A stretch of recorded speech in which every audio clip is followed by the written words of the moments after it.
ইসলামের দ্বিতীয় খলিফা নাম কি? ওমর বিন খাত্তাব রাদিয়াল্লাহু তাআলা আনহু। তার ব্যাপারে আমাদের সকলেরই জানা। বিশ্বনবী বলেছেন, লা নাবিয়্যা বা'দি ওয়ালা রাসূল, আমার পরে কোনো নবীও নাই, রসুলও নাই। লাউ কানা বা'দি নাবিয়্যুন ওয়া রাসূলুন লাকানা ওমর, যদি আমার পরে কোনো নবী ও রসুল থাকতো তাহলে সেটা ওমর হতো। সুবহানাল্লাহ। তিনি আরও বলেছেন, এখানেই ক্ষান্ত নয়, তিনি আরও বলেছেন, হ্যাঁ ওমর, তুমি যে রাস্তা দিয়ে চলো ওই রাস্তা দিয়ে মানুষ শয়তান যাওয়া তো দূরের কথা, এক জিন শয়তানও পর্যন্ত ওই রাস্তা দিয়ে হাঁটে না। তাহলে তার ছেলের নাম ছিল আব্দুল্লাহ।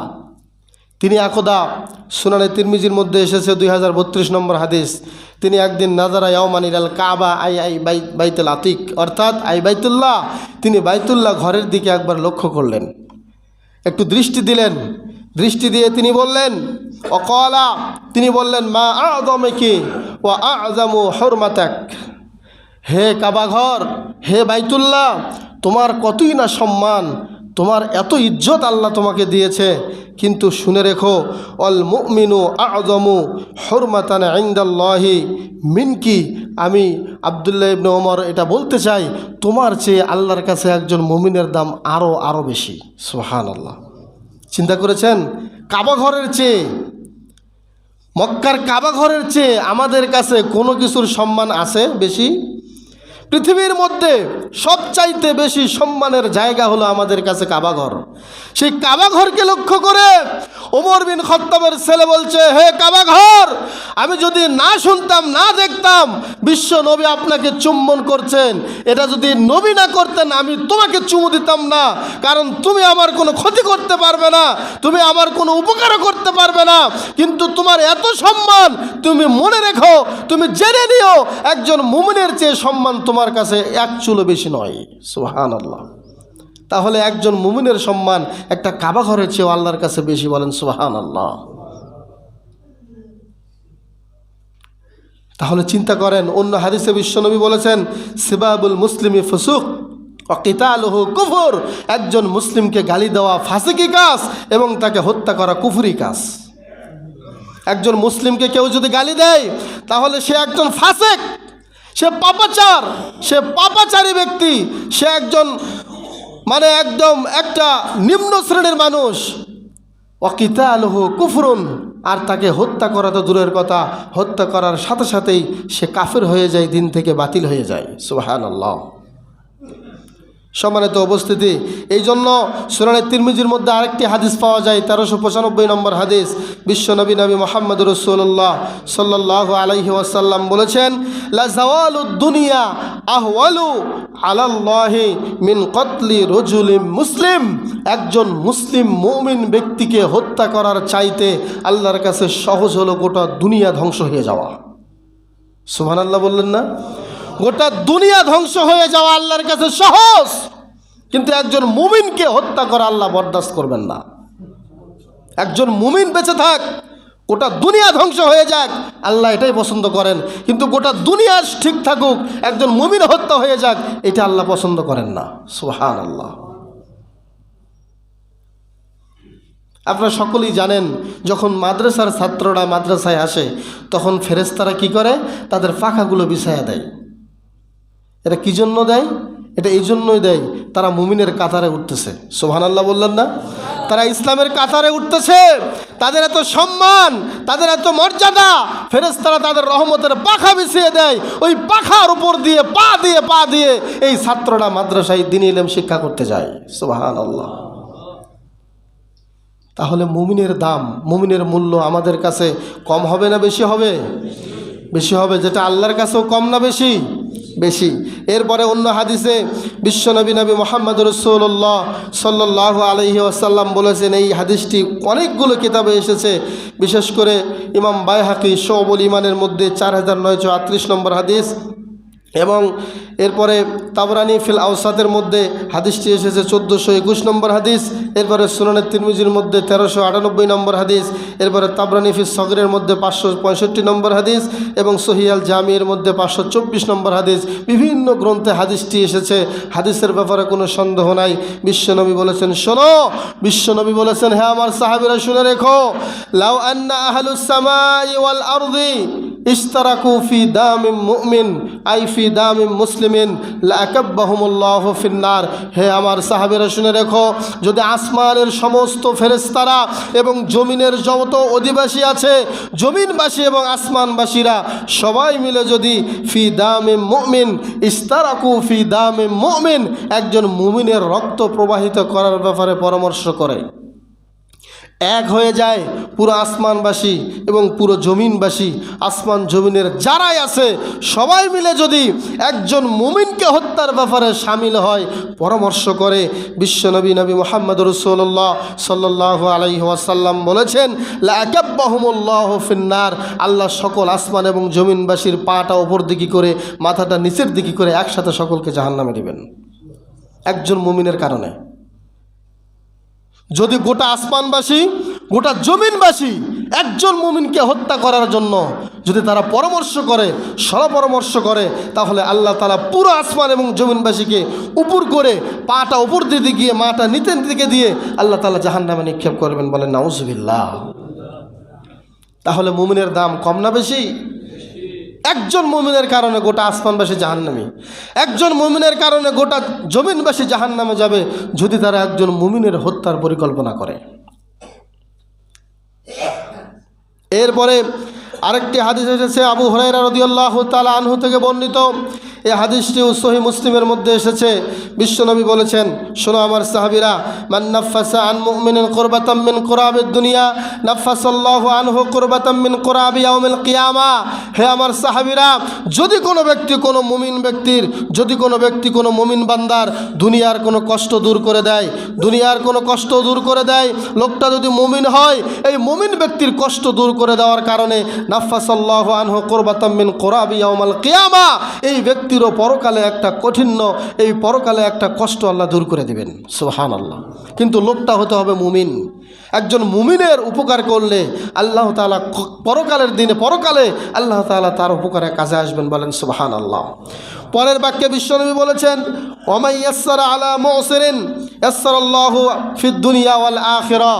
যে ব্যক্তি কোনো মুমিন ব্যক্তিকে একটা সহজ পথ দেখিয়ে দিল, একটা কাঠিন্যতার মধ্যে ছিল, হয়তোবা কোনো উপায় খুঁজে পাচ্ছিল না, আপনি এসে একটু সহজ পথ বের করে দিলেন, লোকটার পথ চলা সহজ হয়ে গেল, লোকটার কাজ করা সহজ হয়ে গেল, লোকটার পরামর্শ নেওয়ার কারণে কাজ করতে সুবিধা হলো। বিশ্বনবী বলেছেন, ইয়াসসারাল্লাহু আলাইহি ফিদ দুনিয়া ওয়াল আখিরাহ, এই লোকটার দুনিয়া এবং আখিরাতের কাজও আল্লাহ সহজ করে দিবেন। কিন্তু যেই লোকটাকে করতেছেন, যেই লোকটার সহজ করে দিচ্ছেন, লোকটাকে মুমিন হতে হবে। মুমিনের কারণেই এত ফজিলত। বিশ্বনবী পরের বাক্যে বললেন, ওমান সাতরা মুসলিমান সাতরাহুল্লাহু ফিদ দুনিয়া ওয়াল আখিরাহ। একজন মুসলিম গুনাহের মধ্যে লিপ্ত থাকতেই পারে, একজন মুসলিম গুনাহের মধ্যে পাপী হতেই পারে। বিশ্বনবী বলেছেন, মান সাতরা মুসলিমান, যে ব্যক্তি কোনো মুসলিমের দোষ ত্রুটি গোপন রাখবে, সাতরাহুল্লাহু ফিদ দুনিয়া ওয়াল আখিরাহ, আল্লাহ তার দোষ ত্রুটি ইহকালে এবং পরকালে গোপন রাখবেন। দেখেন মুমিনের কত দাম, মুমিনের কত মূল্য। মুমিনকে সহযোগিতা করার কথা বিশ্বনবী বলেছেন, একজন মুমিনের দোষ ত্রুটি গোপন করার কথাও বিশ্বনবী বলেছেন, একজন মুমিনকে সহযোগিতা করার কথাও বিশ্বনবী বলেছেন। সর্বশেষে বিশ্বনবী বলেছেন, মান সাকা মুসলিমান সাকাহুল্লাহু মির রহিকিম মাকতুম। যে ব্যক্তি কোনো মুসলিমকে এক গ্লাস পানি পান করাবে, আল্লাহ তাআলা কিয়ামতের দিন রহিকুল মাকতুম, সিল মোহরাঙ্কিত একটা জান্নাতি সুধা থেকে তাকে পানি পান করাবেন। সুবহানাল্লাহ। তাহলে মুমিনের জন্য আল্লাহর এত আয়োজন, মুমিনের জন্য বিশ্বনবীর এত বক্তব্য, একজন মুসলিম মুমিনের জন্য আল্লাহ রাব্বুল আলামিন এত আয়োজন করে রেখেছেন, তাহলে সেই মুমিনকে একজন হত্যা করবে, এটা আল্লাহ সহ্য করবেন? সহ্য করবেন না। বিশ্বনবী আরও বলেছেন, শোনো, আবগাদুন নাসি ইলাল্লাহি সালাসা, হাদিসটি সহিহ আল বুখারীর মধ্যে এসেছে। বিশ্বনবী বললেন, 3 শ্রেণীর ব্যক্তি আল্লাহর কাছে অনেক ঘৃণার পাত্র, 3 শ্রেণীর ব্যক্তি আল্লাহর কাছে অনেক রাগের পাত্র। এই 3 শ্রেণীর ব্যক্তিকে আল্লাহ দেখলে রাগান্বিত হন, এই 3 শ্রেণীর ব্যক্তিকে আল্লাহ বড্ড বেশি ঘৃণা করেন। 1 নম্বর ব্যক্তি হলো মুলহিদুন ফিল হারাম, যে হেরেম শরীফের মধ্যে পাপাচারে লিপ্ত হয়, হেরেম শরীফের ভেতরে গিয়ে, কাবা শরীফের ভেতরে গিয়ে ফাসিকি কাজ করে, অন্যায় কাজ করে, মিথ্যা কথা বলে, চগলখড়ি করে। অনেক লোক আছেন মক্কাতে হজ করতে গিয়েও গীবত কমে না, মুখ দিয়ে গীবত বের হতেই থাকে, পরনিন্দা বের হতেই থাকে। বিশ্বনবী বলেছেন, যদিও লোকটা কাবা ঘরে গিয়েছে, এরপরেও লোকটা আল্লাহর কাছে বড় ঘৃণার পাত্র। বলেন নাউজুবিল্লাহ। যারা হেরেম শরীফের ভেতরে অন্যায় কাজে জড়িত থাকবে তারা আল্লাহর কাছে ঘৃণার পাত্র, আল্লাহর কাছে রাগের পাত্র। 2 নম্বরে হলো বিশ্বনবী বললেন, মুবতাগিন ফিল ইসলামি সুন্নাতুল জাহিলিয়া, যারা ইসলামের মধ্যে জাহিলি যুগের রীতি রেওয়াজ চালু করতে চায়, যারা ইসলামের মধ্যে বিভিন্ন রকমের রীতি রেওয়াজ চালু করতে চায়, যেটা আল্লাহ রাসূল বলেন নাই, শরীয়ত অনুমতি দেয় না, যেটা আল্লাহ ফরমান করেন নাই, নবী আমাদেরকে আদেশ করেন নাই, এমন কোনো বিধান যদি ইসলামের মধ্যে জাহিলি যুগের কোনো রীতি রেওয়াজ যদি চালু করতে চায়, বিশ্বনবী বললেন ওই ব্যক্তি আল্লাহর কাছে রাগের পাত্র। 3 নম্বরে হলো বিশ্বনবী বললেন, ওয়ামুত্তালিবু দাম ইমরিইম মুসলিমিন, ওই ব্যক্তি আল্লাহর কাছে বেশি ঘৃণার পাত্র, যেই ব্যক্তি একজন মুসলিমের, একজন মানুষের বিগাইরিল হাক্কি লিহরিকা দামাহু, অন্যায়ভাবে একজন মানুষের রক্ত প্রবাহিত করতে চায়, ওই ব্যক্তিও আল্লাহর কাছে সবচাইতে বড় ঘৃণার পাত্র। বলেন নাউজুবিল্লাহ। তাহলে 3 শ্রেণীর মধ্যে 1 শ্রেণী হলো যে অন্যায়ভাবে মানুষের রক্ত প্রবাহিত করতে চায়। এই লোকটা আল্লাহর কাছে কি মহব্বতের পাত্র নাকি ঘৃণার পাত্র? জঘন্য ব্যক্তি হিসেবে আল্লাহর কাছে বিবেচিত হয় যারা একজন মানুষকে হত্যা করতে চায়। বিশ্বনবী আরও বলেছেন, সাহাবী আব্দুল্লাহ ইবনে মাসউদ থেকে বর্ণিত, হাদিসটি সহিহ আল বুখারী এবং সহিহ মুসলিমের মধ্যে একসাথে এসেছে। বিশ্বনবী বলেছেন, লা ইয়াহিল্লু দাম ইমরিইম মুসলিমিন, একজন মানুষকে যদি হত্যাই করতে হয় তাহলে 3টি কারণ ছাড়া কাউকে হত্যা করা যাবে না। এতক্ষণ আমরা জানলাম মানুষকে হত্যা করা মহাপাপ, মানুষকে হত্যা করলে আল্লাহর রাগের পাত্র, চিরস্থায়ী জাহান্নাম, চিরস্থায়ী জাহান্নামে থাকবে, আল্লাহর গজব হবে, আল্লাহর অভিশাপ হবে, আল্লাহ বিরাট শাস্তি দিবেন, আল্লাহ পুরো আসমান জমিনবাসীকে ধ্বংস করবেন যদি একজন মুমিনকে কেউ হত্যা করতে চায়। এবার আমরা জানব কি কারণে মানুষকে হত্যা করা যায়। আল্লাহর নবী আমাদেরকে ফতোয়া দিয়ে গিয়েছেন, মাসআলা দিয়ে গিয়েছেন, 3টি কারণ ছাড়া কোনো মানুষকে কোশ্চিনকালেও হত্যা করা বৈধ হবে না। সেটা করবে কে? সেটা করবে দেশের সরকার। আপনি আমি হত্যা করতে গেলে সমস্যা আছে, এটা যদি সরকার না করেন তাহলে এর জবাব সরকারকেই দিতে হবে। 3 শ্রেণীর মধ্যে বিশ্বনবী নবী মুহাম্মদ রাসূলুল্লাহ সাল্লাল্লাহু আলাইহি ওয়াসাল্লাম বললেন, যখনই একজন ব্যক্তি বলবে আশহাদু আল্লা ইলাহা ইল্লাল্লাহ ওয়া আশহাদু আন্না মুহাম্মাদার রাসূলুল্লাহ, একজন মুমিন ব্যক্তি হওয়ার সাথে সাথেই ওই লোকটাকে আর হত্যা করা যাবে না। আমরা জানি বিশ্বনবী একদিন কাব বিন আশরাফকে লক্ষ্য করে বললেন, হে আমার সাহাবীরা, তোমরা কে আসো কাব বিন আশরাফকে মেরে ফেলতে পারবা? সে আমাকে গালি দেয়, সে ইসলামকে নিয়ে কটাক্ষ করে, সে আল্লাহকে গালি দেয়, আমাকে গালি দেয়, তোমরা যাও আশরাফ কাব বিন আশরাফকে ধরে তাকে হত্যা করে ফেলো। সাহাবীরা দৌড় দিলেন কাব বিন আশরাফকে ধরার জন্য। কাব বিন আশরাফ চলে গেল কাবা চত্বরে। কাবা চত্বরে যে গিলাফ আছে, গিলাফটা নিয়ে কাব বিন আশরাফ গিলাফের চাদরে লুকিয়ে থাকলেন। গিলাফের চাদরটা যখনই বিশ্বনবী সাহাবীদেরকে বললেন যাও তাকে গিয়ে হত্যা করো, সাহাবীরা গিয়ে কাবার গিলাফের চাদরটা উঠিয়ে দেখে কাব বিন আশরাফ ওখানে লুকিয়ে আছে।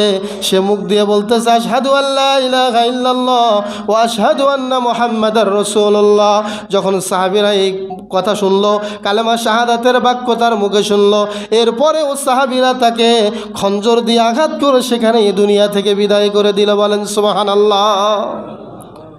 বিশ্বনবীর কাছে সংবাদ আসলো কাব বিন আশরাফ কাবার চাদরে লুকিয়ে থাকার পরে কালেমা শাহাদা পাঠ করার পরেও সাহাবীরা তাকে হত্যা করেছে। বিশ্বনবী বললেন, তোমরা এটা ঠিক করো নাই।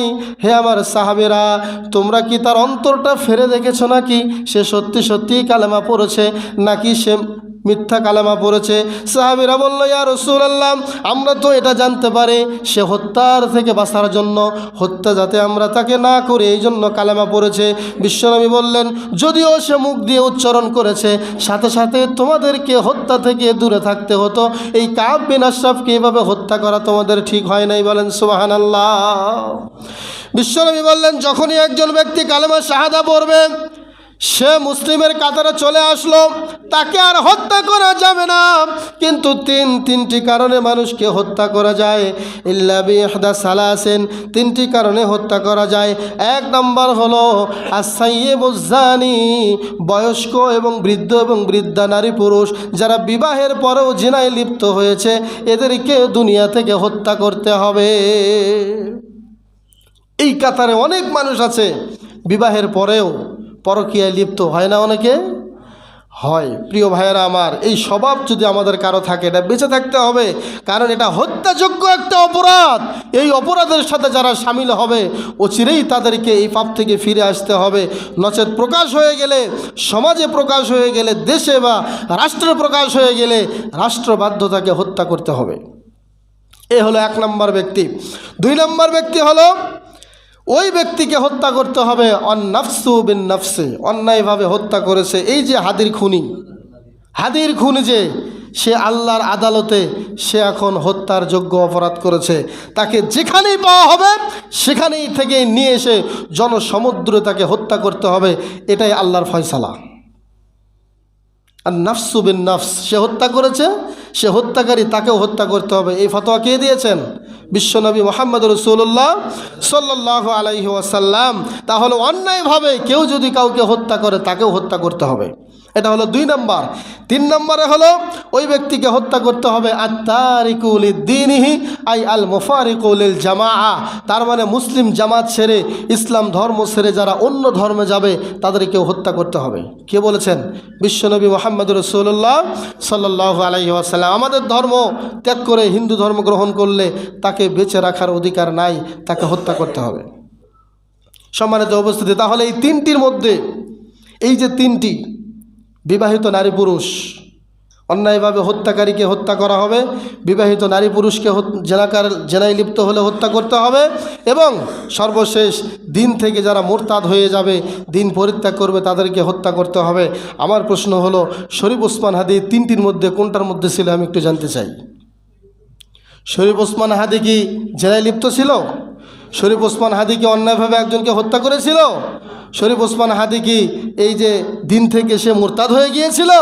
তাহলে সে যখন এই তিনটি পাপের মধ্যে ছিল না, তখন আমাদের উচিত হবে, আমাদের মুসলিম যারা, মুমিন যারা এই অপরাধের সাথে যে বা যারাই জড়িত থাকুক না কেন, সে আমার দলের কোনো ব্যক্তি হতে পারে, সে আমার মতের কোনো ব্যক্তি হতে পারে, সে আমার সংগঠনের ব্যক্তি হতে পারে। এখন কথা হলো, আপনি যে সংগঠন করেন, আপনি যে দল করেন, আপনি যেই মতে আছেন, ওই মতটা এখন ইসলামের সাথে মানাচ্ছে না, ইসলামের সাথে ওই দলের মত মিলতেছে না, সেই ক্ষেত্রে কি আপনি ওই সংগঠন বা ওই দল করবেন নাকি ইসলাম মানবেন? সবাই বলেন নাই। আপনার যেই দল, আপনার যেই মত, আপনার যেই সংগঠন, ওই সংগঠনের সাথে ইসলামের মত, ইসলামের আদর্শ মিলছে না, সেই ক্ষেত্রে আপনি ইসলাম মানবেন না ওই দলের গোলামি করবেন? তাহলে ইসলাম যদি মানেন, তাহলে সে যেই হোক, শরীফ ওসমান হাদির হত্যাকারী আপনার দলের হলেও তাকে হত্যা করতে হবে জনসমুদ্রে। এটা আমাদের মুসলমানদের একটাই দাবি, সে হত্যাকারী হতেই হবে, তাকে হত্যা করতেই হবে। যদি তাকে হত্যা করা না হয়, তাহলে যত ক্ষমতাশীল ব্যক্তি আছে এই মুহূর্তে দেশে, সকল ক্ষমতাশীল ব্যক্তিদেরকে আল্লাহ তাআলা জাহান্নামের মধ্যে ফেলবেন, পাটা নিচের দিকে করে, মাথাটা উপর দিকে করে জাহান্নামে নিক্ষেপ করবেন।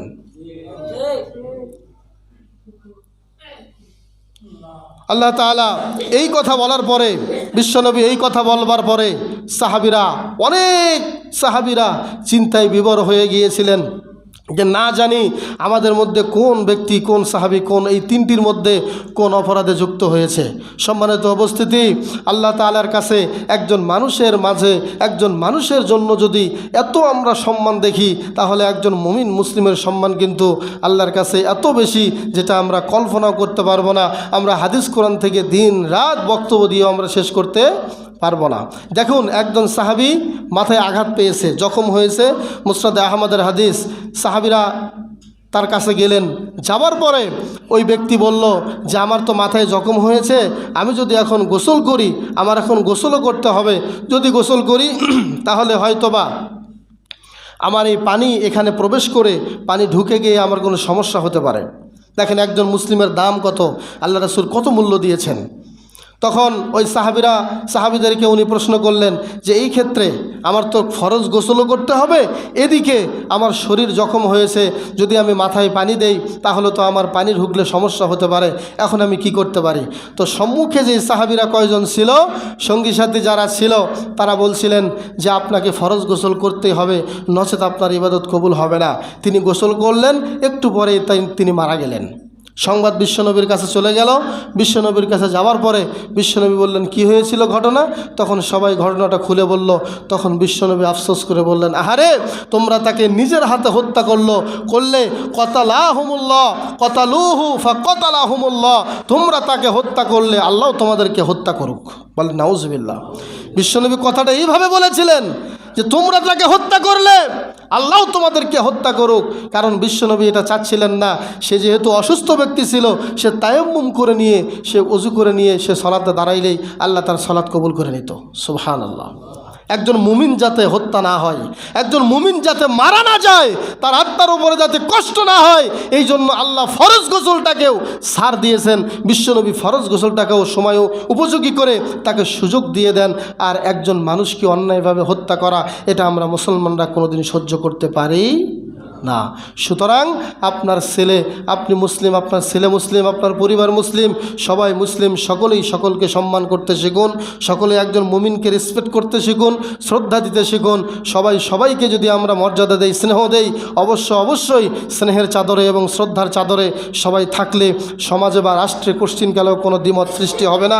আল্লাহ তাআলা আমাদের সকলকে একজন মুমিন মুসলিমের মর্যাদা বুঝে একে অপরকে সম্মান করার তৌফিক দান করুক। আর যে বা যারা এরকম ন্যাক্কারজনক হত্যাযজ্ঞের সাথে জড়িত আছে, আল্লাহ তাআলা আমাদের সবার সামনে তাকে প্রকাশ করে দেখ। আমরা দেখতে চাই এই শরীফ ওসমান হাদি ভাইয়ের হত্যাকারীকে, আমরা সবার সামনে হত্যাকারীকে দেখে আমরা যেন মরতে পারি। আল্লাহ যেন আমাদেরকে সে তৌফিক দান করেন। সকলে পড়ে আমিন।